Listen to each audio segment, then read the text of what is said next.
Start.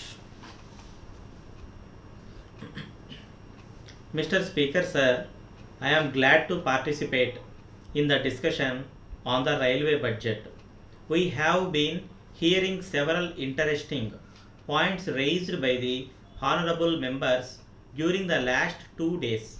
The honorable member who initiated the discussion from the other side made an appeal for increased allocation for the railways in the sixth 5 year plan.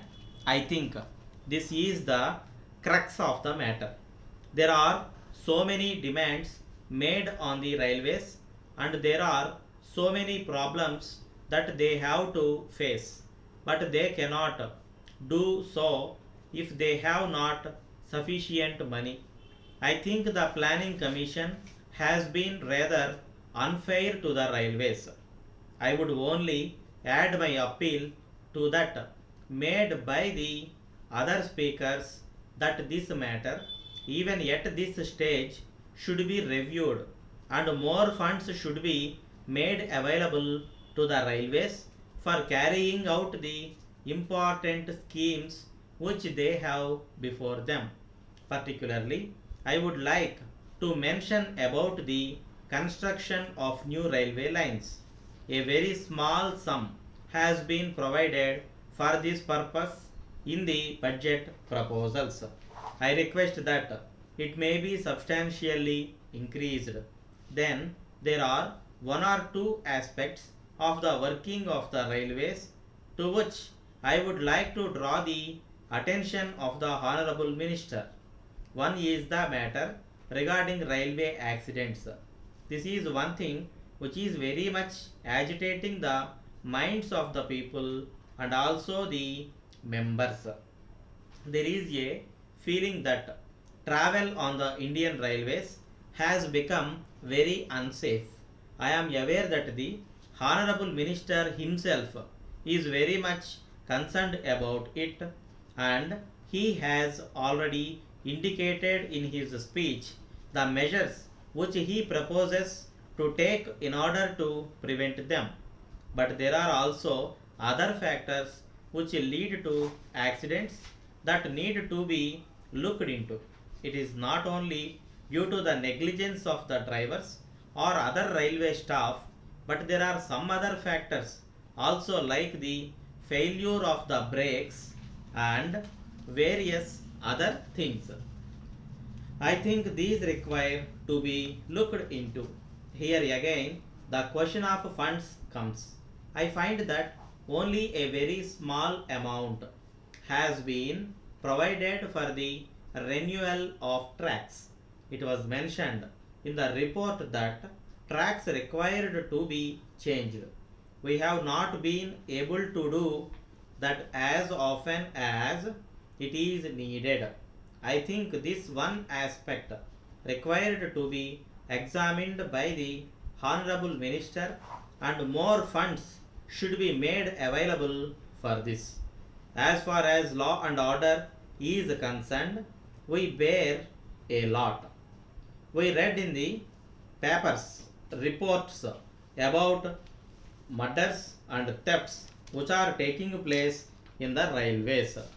The Honorable Minister cannot get away with an excuse that law and order is a state subject. The government railway police are supposed to look into the matter. They are, of course, doing this, but I would like the Honorable Minister to do something more in this matter. I do not think the problem can be solved by merely shifting the responsibility for the safety of passengers to the state governments. No doubt, I agree that under the constitution as it stands, law and order is a state subject. But at the same time, we know that this parliament is supreme, and we can even change the constitution if necessary. My point is that something should be done in the interest of the people to see that the protection of life and property of the passengers is made a direct responsibility of the railway ministry. With these few words, I thank you and conclude my speech. Letter dated 1st April 1980 from Messrs. Balu and Company, Madras to Thiru K. Mani, 5 Gopal Street, Madras. Dear Sir, we thank you for your letter, which we have just now received.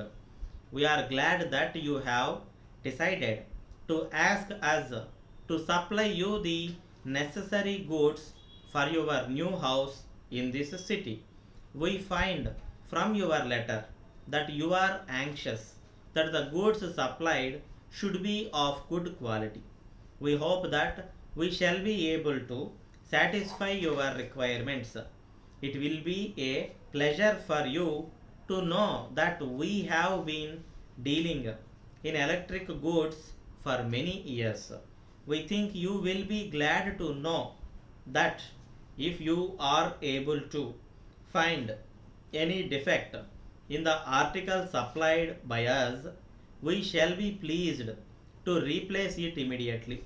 In fact, there has been no complaint from our customers.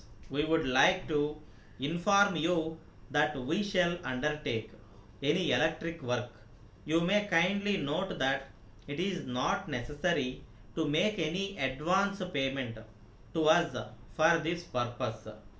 We assure you that if you can give the work to us, we shall be able to do it satisfactorily. As soon as we receive the orders from you, it will be possible for us to take necessary steps in regard to the matter. In the circumstances, we hope that we shall receive your orders at an early date. Yours faithfully,